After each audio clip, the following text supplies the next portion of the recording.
Alex, thanks very much for joining us. We're with Alex Hurt, who is also my niece, and we're going to be talking to Alex about spas and the whole spa business. That's right. So, get started. So Alex, how did you get into the wellness spa world? It's quite an interesting story actually.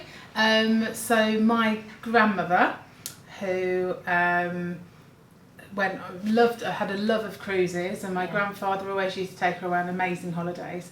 They had this dream of going on a cruise ship, and so she went on I think it was P&O Canberra, probably when I was about 11, and she had her hair done and her nails done and everything else, and she had the most amazing time. I've got all these wonderful photo albums of all these places they've been to, and when she came back she was telling me all about it, showing me all the photos, and said, oh, I had my hair done and I had my nails done. I was like, oh my gosh, wow, you can have that done on ships. She was like, yeah, and she was explaining to me about it, and that was it then.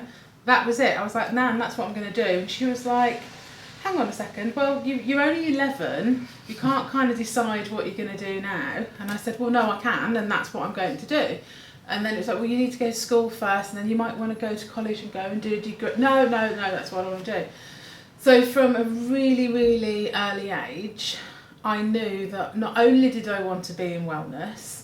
At that time, I wanted to be a hairdresser, just in case I had a family and had children and needed to go do some haircuts. But I also wanted to be a beauty therapist, and that was it then. From the age of 11 all the way up, I knew I wanted to do that, but I knew I wanted to do it on a cruise ship. So it was very, very specific, and I think that most people from a younger age don't really know exactly what they want to do, let alone follow it through and do it. So my grandparents, because their love of travel and because they really encouraged me, and my nan said, okay, well, if that's what you want to do, you can, that's what you will do then. And my parents are really encouraging. I was never really, it was never poo-pooed, the idea. It was like, okay, well, this is what she's going to do. Mm-hmm. And that's exactly what I did. So yeah, so that's kind of how it was born. I mean, before that, in my younger years, when I was under 10, I wanted to be a midwife. Slightly different, delivering babies, but then I figured, no, that wasn't my jam really, so I decided not to do that. So that was it. That's how I got into wellness and well-being, and that's where it was all born from. Apart from the cruise ships then, tell us where else you've worked and all about the Dubai experience. Okay, so I did 4 years on cruise ships. And just to put that into a little bit of context for you, so I left when I was 19, and I worked for a company called Steiner Transocean, which is on over 120 cruise ships worldwide, or it was at the time, very much luxury liners and so forth. So I started off as a therapist on there, and then worked my way up very quickly into management because somebody deemed me responsible, some silly person. So I was managing spas, salons and gyms on cruise liners. And after about 4 years, it came a little bit monotonous in terms of the sales. Everything was about sales. It wasn't about customer service. It wasn't about that guest journey. It became how many products you can sell and so forth. So it was very commercial. So I actually was offered a job to manage a spa in Miami, of which I accepted. But I had to wait for my US visa. So while I waited for my US visa, I flew back to the UK, surfed a bit, then went over to stay with my parents on the Isle of Man, which is your sister and your brother-in-law. I worked there. I worked on the island actually, just in a little, really cute little spa. It's like a log cabin, not far from where they live. And we had loads of celebrities, we had everybody loads of filmings done on the Isle of Man because of the lack of pylons and overhead cables and everything else. So basically, we had loads of amazing people coming in, but I got bored. I got really, really bored because I used to be kind of going everywhere and kind of flying from this place to that place and moving about. So I called up my head office, which is in Miami, and I said, hey, have you got anything else for me? And the company that I worked for, Steiner, was also a subsidiary of their company. It's called Elemis, and Elemis is spa products and spas and stuff worldwide, and they put me in contact with the head of LMS, and they had this amazing spa, which was in Dubai. It's called Cleopatra Spa, and it was part of this amazing kind of shopping complex called Wafi City. And I knew about Cleopatra Spa from when I first started out, when I was in training in London when I was 19. And everybody promoting it as this amazing 7-star spa, you know, the world's most expensive spa treatment. Julia Roberts had gone there, and Sylvester Stallone, and all this kind of stuff. And yeah, so 4 years prior, I'd been hearing about this amazing spa, but in this weird place called Dubai, which I had no idea where it was. You know, I just didn't know at that age. And then they said, well, there's a position there as a trainer.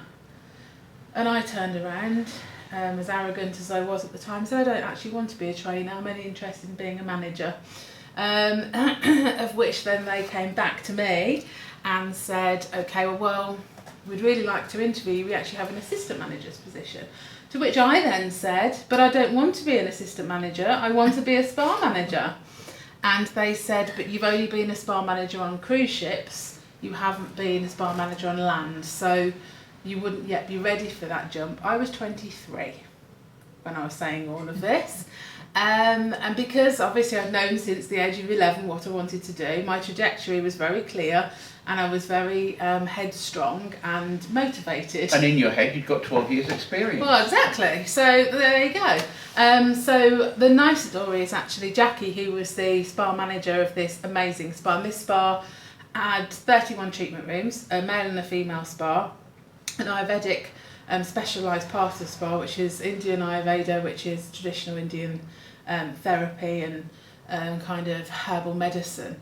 And it was part of this amazing complex that had an amazing, state-of-the-art gym, salon, and then this very, very, very high-end shopping mall called Wafi City. So this was a place to work. This was a bit of a dream, really.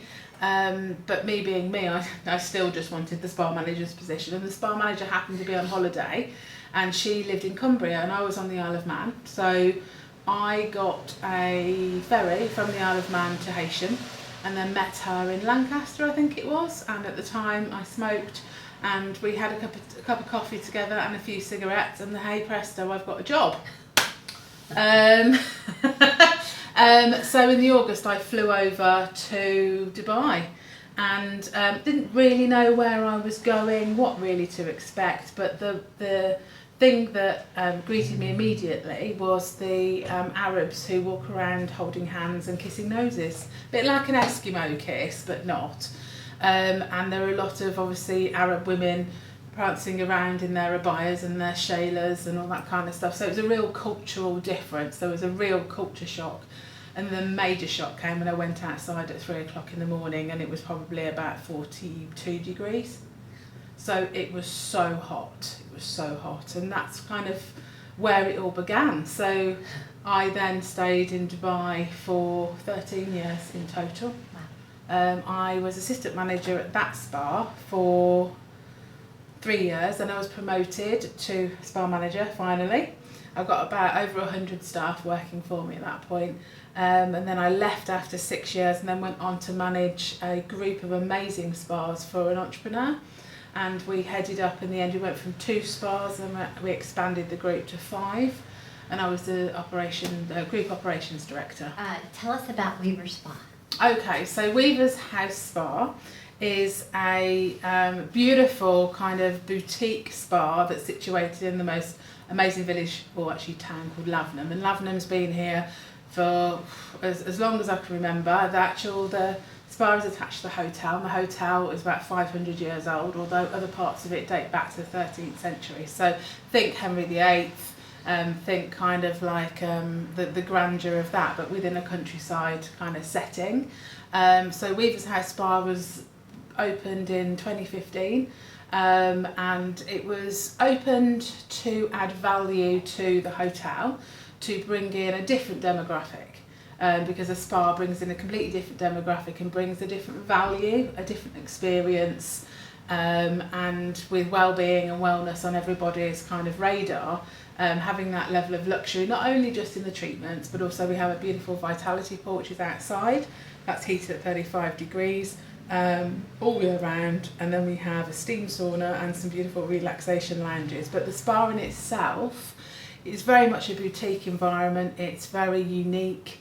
And we believe in, well, as soon as somebody walks through the door, we give them what we call an invisible hug.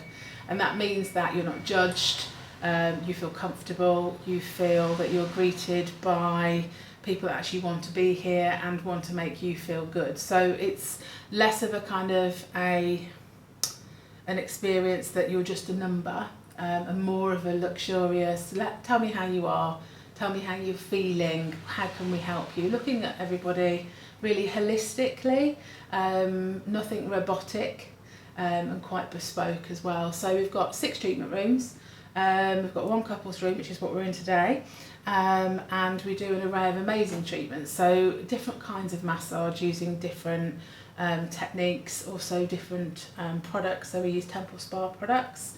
And actually, interestingly enough, this spa and the consultancy was all done by Temple Spa.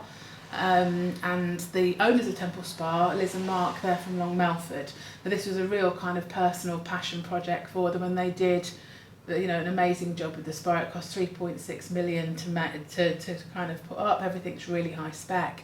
And later on down the line, I think last year, I brought in an amazing brand called Tribe 517, which is, again, a brand with lots of love in it, organic, really kind of hands-on, bespoke, handmade products from Wales. We have other treatments, we have pregnancy treatments. We've got 5 different pregnancy treatments, along with specialised products that are researched and brought in. They're actually from New York. And we were the first spa in England to have those products as well, because I think it's quite important when we're trying to treat somebody who, you know, anybody that's pregnant. Normally you go to a spa and they just do one massage, or they might do a facial, but whereas here we're kind of really focusing on kind of the journey of that pregnancy as well. So just points of difference really in terms of what we do with the spa. But as I said, predominantly we're holistic, we're bespoke, and we're really looking at your well-being. So what is it that people are looking for in a spa treatment? Okay, I know they want a massage or they want their nails done or whatever, but what do they really want?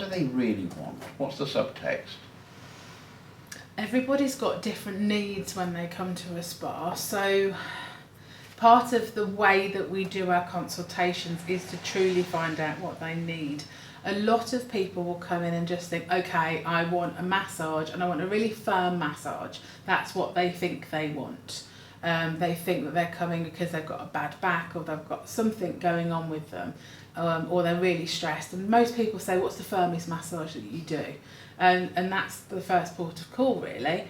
And then when you drill down and understand, somebody might perhaps not need a firm massage. Somebody might need to look after their mind a little bit more. They might need to have more of a tranquil treatment. They might need more of a medium pressure.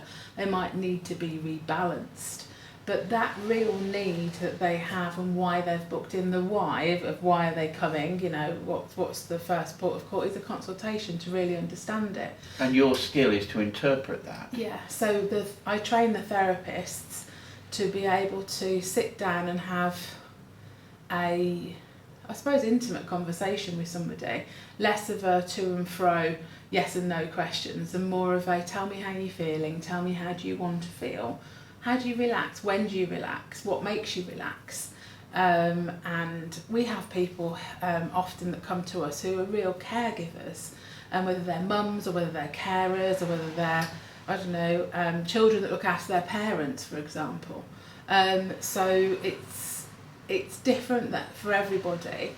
Some people, we have very much regular spa goers who are quite affluent and come in with a life of luxury, but our favourites 100% are those people who are given gift vouchers. Those people who are given gift vouchers and they've never had a treatment before. We've had 80-year-old men and women come in and have treatments, and it's the first spa treatment they've ever had in their lives, and they are so elated, they're so relaxed, and they've discovered this in later life. Or somebody who's worked really, really hard and somebody's given them the gift of spa, which is perfect for a birthday gift, Christmas, anything, any kind of special occasion, where they can invest in themselves and actually start to really look after themselves. So those are our favourites, those people who have been gifted an experience they wouldn't normally have. Is there a spiritual dimension, do you think, Absolutely. to the treatment? Yeah, so a therapist. So when I hire a therapist, there are two things that I look for. Obviously, they have to have all the qualifications. They don't necessarily have to have a full CV of working in loads of different places. What I look at is their personality, how that will blend into the team, how unique they are, and how they can converse with other people. Because if you're having these kinds of conversations, you have to be confident enough to be able to ask those questions with some depth, and also for people to feel comfortable with you. But the second thing, or I think not necessarily, there's no first and second, they're on parallel with each other, is their touch. So I can teach technique, I can teach somebody how to get a firmer massage, I can slow them down, speed them up, but I can never, that holistic touch, that spiritual touch, that connectivity, that energy, that is born from They somewhere. either have it or they don't. It's a natural ability. Like a human touch, Yeah, kind of. it's a sixth sense. It's something that's entirely different, and to connect with somebody is super important. But what you'll find is that connection will come more so when that person is connecting with themselves. So a therapist, if they meditate, or if they take time out, or if they work on and train their brain, or they really kind of focus on their own well-being and wellness, it's kind of opening up your third eye, it's opening up all of your chakras to actually absorb, kind of universal energy as well. There are some therapists that are still transitioning into that, and they still have an amazing touch, but they haven't got there yet, in terms, and that's how you develop a therapist. A therapist might be a phenomenal person at ticking boxes, performing protocols, which is amazing, and might be to the T, but then that kind of spiritual element does come in later with more experience, or you could be very much born with it. But you need to tease it out. Yeah, but there has to be an element of that when I interview. And when I interview, I will talk to, obviously I do a regular interview face to face. We also do a trade test. And that trade test is when I will have a massage from them, normally about 30 minutes. And I'll know within the first 3 minutes whether they're suitable for here or not. What are the do's and the don'ts of running a successful sort of spa wellness centre like this? Do's and the don'ts. With spas are quite obviously supermarkets are all different, spas are different, bars are different, hotels are different. So I've only ever worked in the luxury end of spas, and I believe in true luxury and giving people time. So the importance for us is that you have all the kind of the extras. And by that I mean, like, look at your spa journey. So for example, here your treatment starts with a beautiful welcome. We've got robes, slippers, even down to little jewellery bags with handwritten notes on there. Then we begin with a smoothie consultation, treatment. After the treatment, get a sorbet, a macaroon from Framlington by Hilton Macaroons. They're amazing. We also have bespoke teas and so forth. And that is something that the clients don't expect. They expect a treatment, they expect to be blown away by a treatment, but they don't expect that. Like the little extras. They do not. So often you will give an amazing treatment to somebody and they'll go, yeah, the treatment was great. Oh my God, but the macaroons are amazing. And your therapists are left there going, hang on a minute, I've just given you an amazing treatment and you're commenting on a macaroon. But the point is that they didn't expect that. So it is, again, it's all about managing expectations, exceeding those expectations, and consistency. So in a luxury business, you want that level of service. You want genuine, authentic smiles. You want engaging conversation. You want to be efficient, effective. Your spa needs to be immaculately clean and well presented all the time, as do your team. but it is about all those different touches, and it's for example with our feedback. So I review every single feedback card from every single treatment after every day, and I will, if there are beautiful comments on there, I write on there and well done or excellent or whatever, and we share it with the whole group of the therapists so they can understand and see each other's feedback, which I think is incredibly important. Sometimes we have amazing feedback and I'll email a client and say thank you so much for your feedback, it means so much to us. If we have any negative feedback, which, you know, sometimes things do go amiss, and sometimes somebody might not get a smoothie, or that we might run out of macaroons or something, or, you know, things happen. And it's how, again, it's the recovery of that service, and it's people want to know that you care. So I think running a spa is full of care, it's full of attention to detail, and it's all to do with understanding, comes back down to consultation, comes back down to really understanding what that guest wants, and never being a number. Spas are very different, and there are many spas throughout all of the world that are an in, out, in, out. You get a 55-minute treatment, which probably isn't even 55 minutes because, you know, you've got to get undressed and dressed again. You might get a glass of water at the end of the treatment if you're lucky, and you're not going to get an awful lot of a consultation. Often the receptionist will give you the consultation, and it's a tick box activity of whether you've got any health issues and so forth. Right. And those are the kind of spas that would make a lot of money. They'd make a lot of money. Their rooms would be quite basic, and it'd be in, out, in, out, in, out. The amount of treatments that a therapist might do in a day could be up to 20 treatments. There might be 30-minute treatments, whereas at Weavers we don't have any 30-minute treatments. Our treatments start at an hour and then go up, because I don't believe you can truly relax in half an hour. And this isn't the kind of place that you would come to just for a quick treatment and then leave. Right. So although we may not be a big spa, we are very passionate about what we do and the amount of time that people spend with us, and what's conducive to relaxation and what isn't. How do you want your clients to feel as they leave your spa? That's a nice question. Well, actually, that then comes back to the consultation, because how did they want to feel? I would want them to feel how they told us they wanted to feel at the beginning, and much, much more. So, And that's if they even told you how they feel, but you got it from them, what they explained to you, maybe? Well, yeah. I mean, when we do a treatment, how would you like to feel at the end of the treatment? We also, for example, would ask them, okay, tell me where your stress level is between, 1 and 10. Where are we at? What level do you want to be at by the end of it? How do you want to feel, when you walk out? And hopefully they'll feel comforted, they'll feel rebalanced, they'll feel refreshed, they'll feel tranquil, they'll feel listened to, appreciated, valued, and somewhat loved, because that is what we're trying to achieve. Yeah. Because people can be very lonely who come to the spa. You could be surrounded by people and be really lonely, that's very easy. And what we try and do when we sit down, and again it does all come back to consultation, and sometimes I do treatments, and one of my key questions, isn't even a key question, it's you're with me for an hour, and I'm going to make you feel amazing. I don't want you to think about anything else. I will be focused on you. This hour is completely for you.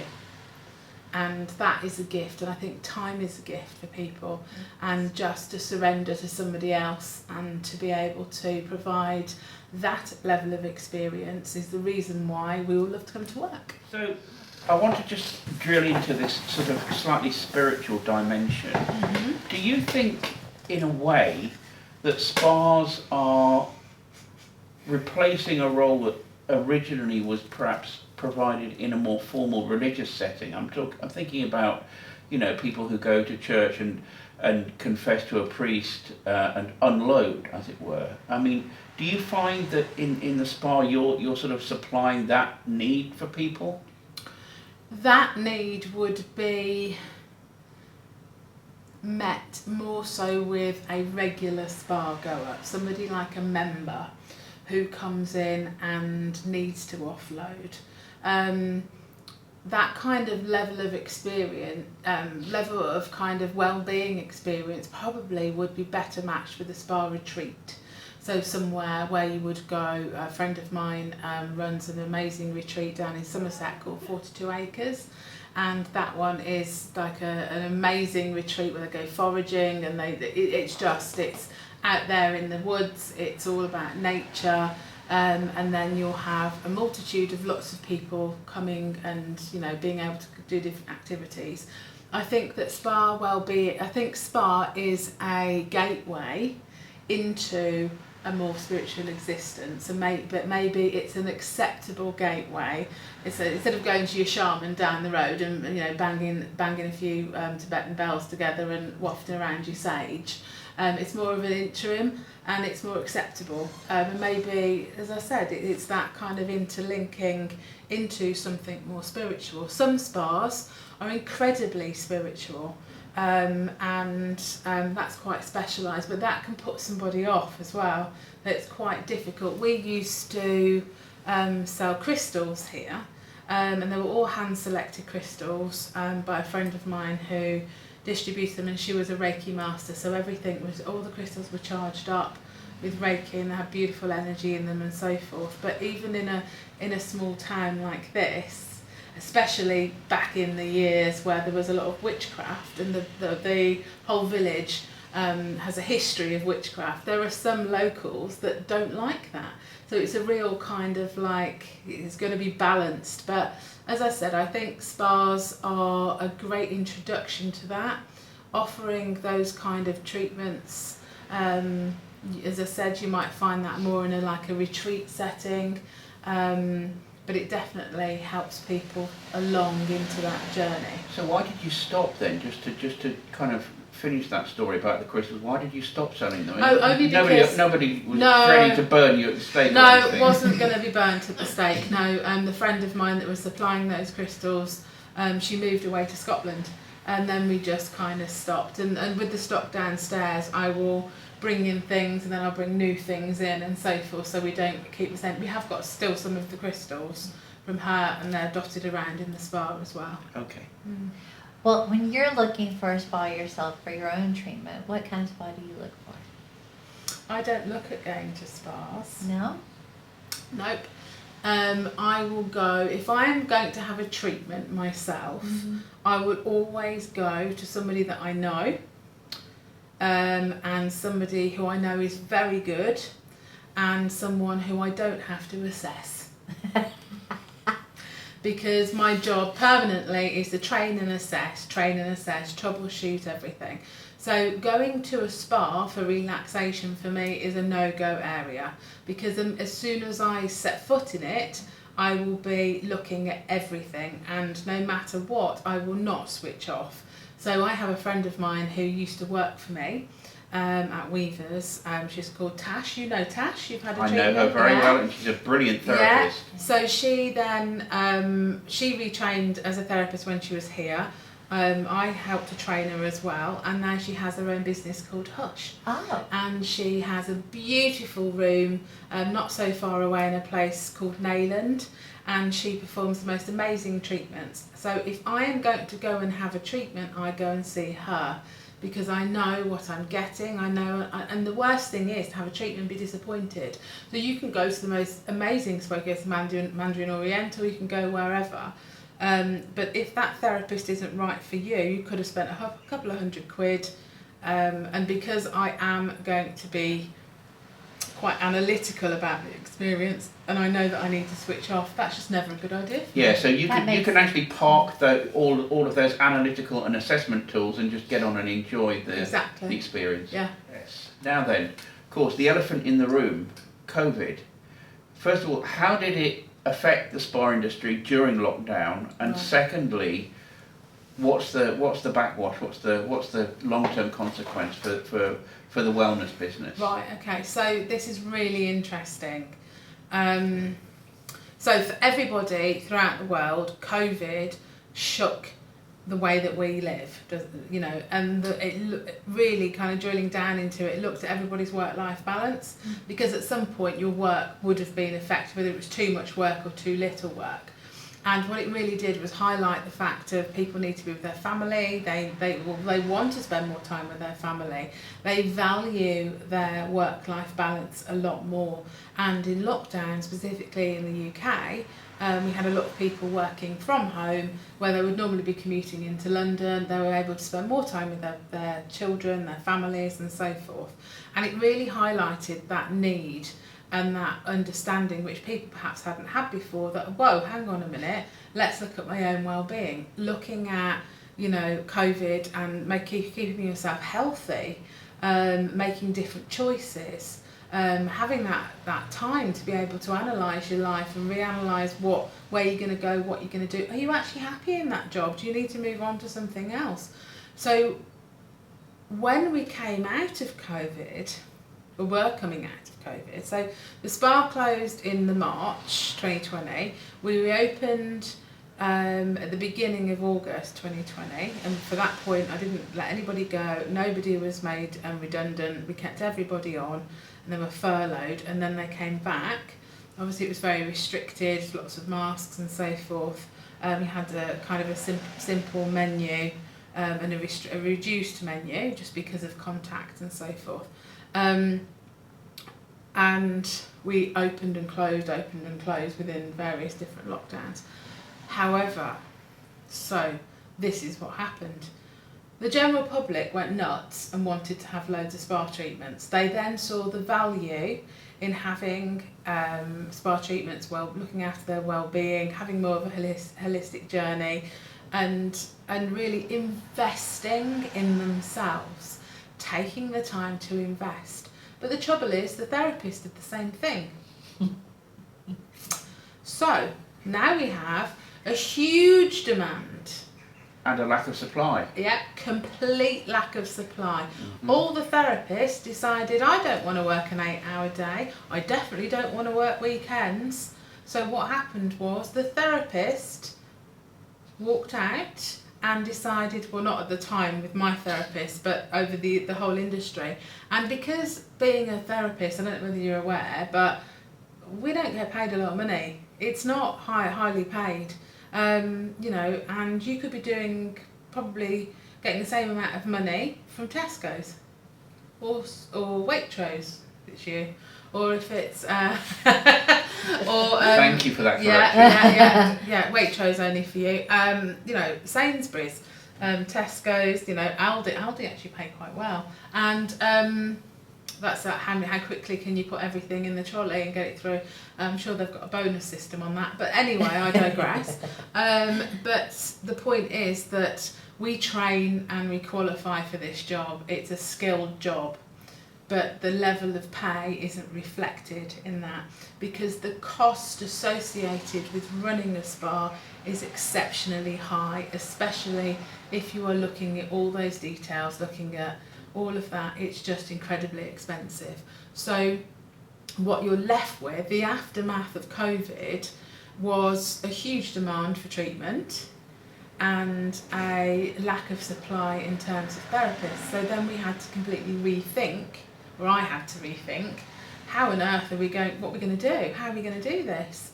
And I ended up hiring, I've got an amazing team here, and we have a lot of mums that work for me now, and we have a lot of therapists that work on the weekday. Sometimes, you know, school people who have got kids and they take their kids to school, so they might work a 10 till 2 shift.